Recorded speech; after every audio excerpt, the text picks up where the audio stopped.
Hello guys, welcome back to Photography Tamil YouTube channel. இந்த வீடியோல எதை பத்தி பார்க்க போறோம்னா நம்ம கிட்ட இருக்க பழைய போட்டோவை எப்படி வீடியோவா மாத்துறது அப்படி தான் தெரிஞ்சுக்க போறோம். இதுக்கு நம்ம வந்து AI டூல் தான் யூஸ் பண்றோம்.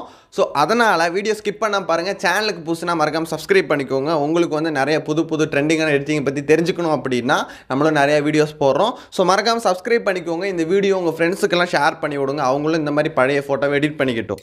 இந்த ஒரு எடிட்டிங் பண்றதுக்கு நம்ம 3 ஸ்டெப் வந்து ஃபாலோ பண்ணனும். முதல்ல நம்மகிட்ட இந்த மாதிரி நீளமான ஒரு போட்டோ இருக்கணும். அப்படி இல்லாம சின்ன சைஸா குட்டியான போட்டோஸ் இருந்துச்சு அப்படினா அத வந்து நம்ம நீளமா மாத்திக்கணும். ரெண்டாவது அந்த பழைய போட்டோவோட கலரை வந்து சேஞ்ச் பண்ணனும். மூணாவது அந்த போட்டோக்கு வந்து நம்ம ஒரு அனிமேஷன் கொடுக்கணும். இத மட்டும் கரெக்ட்டா பண்ணிட்டா நம்மளால வேற லெவல்ல வீடியோ எடிட் பண்ணிக்க முடியும். சோ ஃபர்ஸ்ட் வந்து நமக்கு சின்னதா இருக்கிற குட்டியா இருக்கிற போட்டோவை எப்படி வந்து இந்த மாதிரி பெருசா மாத்துறது அப்படி நீங்க தெரிஞ்சுக்கோங்க. ஏன் அப்படினா இந்த மாதிரி பெருசா மாத்துனாதான் அந்த AI வந்து வீடியோவா மாத்தி தரும். அதனால தான் இதுக்கு நம்ம Adobeோட Firefly தான் யூஸ் பண்ண போறோம். அந்த வெப்சைட்டோட லிங்க் டிஸ்கிரிப்ஷன்ல இருக்கு, செக் பண்ணிக்கோங்க. உங்களுக்கு கூகுள்ல வராது, அதனால வெப்சைட் லிங்க் டிஸ்கிரிப்ஷன்ல கொடுத்திருக்கேன். Firefly வெப்சைட் ஓபன் பண்ணனும்னா இந்த மாதிரி தான் இருக்கும். மேலே வந்து சைன் இன் அப்படின ஒரு ஆப்ஷன் இருக்கு பாருங்க. அதை கிளிக் பண்ணி கொடுங்க. கிளிக் பண்ணி கொடுத்துட்டு உங்க இமெயிலை வச்சு லாகின் பண்ணுங்க. ஸோ இந்த மாதிரி கண்டினியூ வித் கூகுள் அப்படின்னு இருக்கும். அதை கிளிக் பண்ணி கொடுத்துட்டு உங்கள் மெயில் ஐடி வச்சு லாகின் பண்ணிக்கோங்க. ஸோ இப்போ நம்ம அக்கௌண்ட் வந்து லாகின் அடிச்சு அப்படியே ஸ்க்ரோல் பண்ணிங்க அப்படின்னா கீழே வந்து உங்களுக்கு ஜெனரேட்டிவ் ஃபில் அப்படின்னு இருக்கும். அதில் ஜெனரேட் அப்படிங்க கிளிக் பண்ணி கொடுங்க. அப்லோட் இமேஜில் நம்மளோட பழைய ஃபோட்டோவை செலக்ட் பண்ணி கொடுக்கணும். என்னோட பழைய ஃபோட்டோவை அப்லோட் பண்ணி கொடுத்துட்டேன். இதில் வந்து எக்ஸ்பேண்ட் அப்படின்ற ஒரு ஆப்ஷன் இருக்குது பாருங்கள். கீழே அந்த எக்ஸ்பேண்டை கிளிக் பண்ணி கொடுங்க. இதில் வந்து 16:9 செலக்ட் பண்ணி கொடுங்க. உங்களுக்கு ஜூம் பண்ணோன்னா நீங்கள் இந்த ஃபோட்டோ வந்து இப்படி ஜூம் பண்ணி வச்சுக்கலாம். ஸோ கீழே இருக்கிற ஜெனரேட் அப்படிங்க கிளிக் பண்ணி கொடுங்க. ஜெனரேட்டிவ் ஃபில்லில் நமக்கு எந்த மாதிரி ஆப்ஷன் வரும், கீழே 1 2 3ன்னு நமக்கு பேக்ரவுண்ட் செட் பண்ணிக்கலாம். ஃபஸ்ட்டில் இருக்கிறதே நல்லா தான் இருக்குது. வீட்டு பக்கத்தில் பழைய வீட்டு பக்கத்தில் மாதிரி இருக்குது. ஸோ கீப் அப்படின்னு கொடுத்துட்டு கீப்னு கொடுத்தோன்னா நமக்கு என்ன பண்ணுறனே தெரியாது, ஒன்றுமே புரியாது. மேலே வந்து எக்ஸ்பேண்ட் அப்படின்ற ஆப்ஷன் இருக்குது பாருங்கள். அதை கிளிக் பண்ணிவிட்டு அதில் வந்து இன்சர்ட் அப்படின்னு செலக்ட் பண்ணி கொடுங்க. அதை செலக்ட் பண்ணி கொடுத்தீங்கன்னா தான் உங்களுக்கு இந்த ஆப்ஷன் வரும். நிறையா டைம் வந்து நமக்கு கன்ஃபியூஸ் ஆயிரும். செலக்ட் பண்ணி கொடுத்துட்டு இப்போ உங்களுக்கு எங்கேயாவது எரேஸ் பண்ணோம் அப்படின்னா இந்த இடமெல்லாம் சம்மந்தமே இல்லாமல் இருந்துச்சுன்னா ஆட் அப்படின்னு கொடுத்துட்டு நீங்கள் வந்து ஜெனரேட் அப்படின்னு கிளிக் பண்ணி கொடுத்தீங்கன்னா அந்த இடத்துல இருக்கிறதெல்லாம் சேஞ்ச் ஆயிரும். சேஞ்ச் ஆனதுக்கப்புறம் மேலே இந்த மாதிரி ஒரு சென்ட் ஆப்ஷன் இருக்குது பாருங்கள். அந்த சென்ட் ஆப்ஷனை கிளிக் பண்ணிங்கன்னா இந்த ஃபோட்டோ வந்து நம்மளால் டவுன்லோட் பண்ணிக்க முடியும். ஸோ டவுன்லோட் அப்படின்னு கிளிக் பண்ணி இந்த ஃபோட்டோவை நீங்கள் டவுன்லோட் பண்ணிக்கோங்க. உங்களுக்கு ஆட்டோமேட்டிக்காகவே அந்த ஃபோட்டோ டவுன்லோட் ஆகும். கொஞ்சம் நேரம் வெயிட் பண்ணிங்கன்னா போதும். பெரிய ஃபோட்டோவை எடிட் பண்ணிட்டோம். அடுத்து வந்து இதுக்கு வந்து ஒரு கலர் கிரேடிங் பண்ணணும். அதுக்காக நம்ம ஸ்னாப்சீட் தான் யூஸ் பண்ண போகிறோம். ஸோ ஸ்னாப்சீட் ஆப் உங்களுக்கு கூகுள் ப்ளே ஸ்டோர்லேயே கிடைக்கும். டிஸ்கிரிப்ஷனில் அதோட லிங்க் இருக்கும், அதையும் செக் பண்ணிக்கோங்க. ஸ்னாப்சீட் ஆப்பை வந்து ஓப்பன் பண்ணிக்கோங்க. மேலே இருக்கிற ஓப்பன் அப்படின்னு கிளிக் பண்ணி கொடுங்க. ஆல்பம்ஸில் போயிட்டு நம்ம டவுன்லோடில் தான் அந்த ஃபோட்டோ இருக்கும்.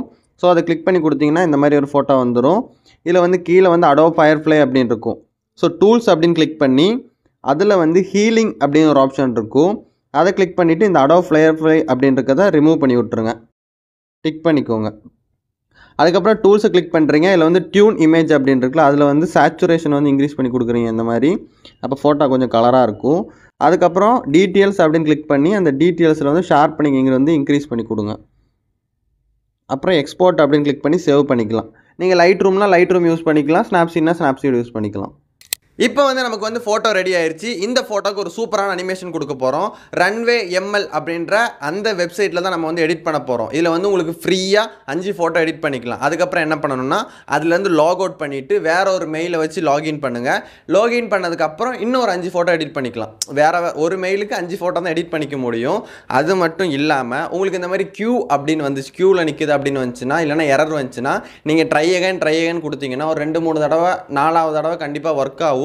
ஒரு 10 தடவையாவது கொடுத்து பாருங்க. ரன்வே ML வெப்சைட் ஓப்பன் பண்ணீங்கன்னா ரன்வே MLோட வெப்சைட் இந்த மாதிரி தான் இருக்கும். இதில் வந்து ட்ரை ரன்வே அப்படின்றத கிளிக் பண்ணி கொடுங்க. லைட்டாக ஸ்க்ரோல் பண்ணிங்கன்னா அதில் வந்து உங்களுக்கு லாகின் ஆப்ஷன் கேட்கும். ஸோ லாகின் வித் இமெயில் அப்படின்றத செலக்ட் பண்ணி கொடுங்க. அதுக்கப்புறம் உங்களோட இமெயில் ஐடியை செலக்ட் பண்ணி கொடுங்க. இப்போ ஆட்டோமேட்டிக்காக ரன்வே ML நம்ம அக்கௌண்ட் வந்து லாகின் ஆயிரும். இதில் வந்து உங்களுக்கு பிளான்ஸ் கேட்கும். பிளான்ஸ் கேட்டால் மேலே இங்கே ஒரு இன்டூ மார்க் இருக்கு பாருங்க. அந்த இன்டூ மார்க்கை கிளிக் பண்ணி கொடுங்க. வெப்சைட் இந்த மாதிரி தான் இருக்கும். லாகின் பண்ணதுக்கப்புறம் அப்படியே ஸ்க்ரோல் டவுன் பண்ணிங்கன்னா இதில் வந்து இமேஜ் டு வீடியோ அப்படின்ற ஆப்ஷன் இருக்கும். ஸோ அதை கிளிக் பண்ணி கொடுங்க. அதை கிளிக் பண்ணி கொடுத்தோன்னா நம்மளோட ஃபோட்டோ வந்து அப்லோட் பண்ணி கொடுக்கணும். செலக்ட் ஃப்ரம் அசிஸ்ட் அப்படின்றது செலக்ட் பண்ணி கொடுத்துட்டு நம்ம என்ன ஃபோட்டோ வேணுமோ இந்த மேலே இருக்குது பாருங்கள், இந்த இடத்துல ட்ராக் அண்ட் ட்ராப் அதை செலக்ட் பண்ணி கொடுத்துட்டு நம்மளோட ஃபோட்டோ வந்து நீங்கள் செலக்ட் பண்ணிக்கலாம். ஃபோட்டோ வந்து அப்லோட் ஆகுது. ஃபோட்டோ வந்து அப்லோட் ஆயிடுச்சு. இதை நீங்கள் கவனிக்க வேண்டிய முக்கியமான விஷயம், இந்த மேலே இருக்குல்ல அதில் வந்து Gen 3 அப்படின்ட்டுருக்கான்னு செலக்ட் பண்ணி கொடுத்துக்கோங்க. இந்த கீழே வந்து இங்கனக்குள்ளே ஒரு அட்ஜஸ்ட் பண்ணுற ஆப்ஷன் இருக்குது பாருங்கள், அதை செலக்ட் பண்ணி 10 செகண்ட் அப்படின்னு இருக்கிறத 5 செகண்டுக்கு செலக்ட் பண்ணி கொடுத்துக்கோங்க. மறுபடியும் ஆரோவை கிளிக் பண்ணிக்கலாம். இந்த இடத்துல தான் நம்மளோட ப்ராம்ப்ட் அடிக்க போகிறோம். ஸோ நான் வந்து make a animation with human movement அப்படின்னு அடித்து கொடுக்குறேன். இப்போ நீங்கள் என்ன ப்ராம்ப்ட் அடித்தாலும் இப்போ உங்களுக்கு என்ன நடக்கணும், 2 பேர் நடந்து போகிறாங்க அப்படின்னா 2 persons walking with human moment அப்படின்றத மஸ்ட்டு அது கூட ஜாயின் பண்ணிக்கோங்க. கொடுத்துட்டு கீழே இருக்க ஜென்ரேட் அப்படின்றத கிளிக் பண்ணிக்கலாம். ஒரு தடவை 2 தடவை ட்ரை பண்ணும்போது வராட்டியும் ஒரு 5ஆறு தடவை கிளிக் பண்ணும்போது நமக்கு இதோட அவுட்புட் வந்து வரும். ஸோ ஜென்ரேட்டுன்னு கொடுக்குறேன். இன் கியூ அப்படின்னு வருது. ஸோ இந்த மாதிரி டியூ டு ஹெவி டிமாண்டு அப்படின்னு வரும்போது நீங்கள் VPN ஆன் பண்ணி கூட இந்த ஒரு எடிட்டிங்கை பண்ணலாம். சப்போஸ் VPN ஆன் பண்ணி யூஸ் பண்ணோம்னா நமக்கு வர்றதுக்கு வாய்ப்பு இருக்குது சீக்கிரமாக. அது மட்டும் இல்லாமல் ராத்திரி டைமில் யூஸ் பண்ணோம் அப்படின்னு அவ்வளோ டிராஃபிக் இருக்காது. நான் மறுபடியும் ஜென்ரேட் அப்படின்னு கொடுக்குறேன். இந்த மாதிரி ஜென்ரேட் அப்படின்னு வரும். ஒரு 4-5 தடவை கிளிக் பண்ணுங்கள். நானே ஒரு 6 தடவை தான் கிளிக் பண்ணேன். ஸோ இந்த மாதிரி நமக்கு ஜென்ரேட் வரும். வந்ததுக்கப்புறம் இந்த மாதிரி மேலே ஓப்பன் ஆகி வந்துடும். என்ன பண்ணே தெரியாது. கீழே இருக்க ஜென்ரேட்டை கொடுத்துடாதீங்க. இந்த மேலே ஒரு ஆப்ஷன் இருக்குது பாருங்கள், அதை அப்படியே கீழே இறக்கி விடுங்க. கீழே இறக்கி விட்டிங்கன்னா நம்மளோட வீடியோஸ் வந்து இந்த இடத்துல வரும். நம்ம ப்ளே பண்ணிக்கலாம். நார்மலாக தெரியும் எப்படி இருக்குது அப்படின்னு. ஒரு ஃபோட்டோவை நம்மளால் வீடியோ வந்து கன்வெர்ட் பண்ணிக்க முடியும். மேலேயே இங்கேயே வந்து நமக்கு டவுன்லோட் பண்ணுறதுக்குள்ள ஆப்ஷன் இருக்கும். ஸோ அதை கிளிக் பண்ணி நம்மளால் டவுன்லோட் பண்ணிக்கலாம். இப்போ வந்து வீடியோ எப்படி அனிமேட் பண்ணி டவுன்லோட் பண்ணுறது அப்படின்னு தெரிஞ்சிருக்கும். நீங்கள் ப்ராம்ப்ட் கொடுக்கும்போது உங்களுக்கு என்ன வந்து அங்கே என்ன அனிமேட் ஆகணும், இப்போ ஹக் பண்ணணுமா, நடக்கணுமா, அந்த மாதிரி என்ன அனிமேட் ஆகணும் அப்படின்றத டைப் பண்ணி கொடுத்தீங்கன்னா இது சூப்பராக ஒர்க் ஆகும். இந்த எல்லா வெப்சைட்டோட லிங்க்கும் டிஸ்கிரிப்ஷனில் இருக்குது. சேனலுக்கு புதுசுனா மறக்காமல் சப்ஸ்கிரைப் பண்ணிக்கோங்க. இதுக்கு முன்னாடி போட்ட வீடியோஸ் பார்க்கலன்னா தயவு செஞ்சு போய் பாருங்கள். இதே மாதிரி ட்ரெண்டிங்கான வீடியோஸ்க்கு மறக்காமல் ஃபாலோ பண்ணிக்கோங்க. சப்ஸ்கிரைப் பண்ணிக்கோங்க.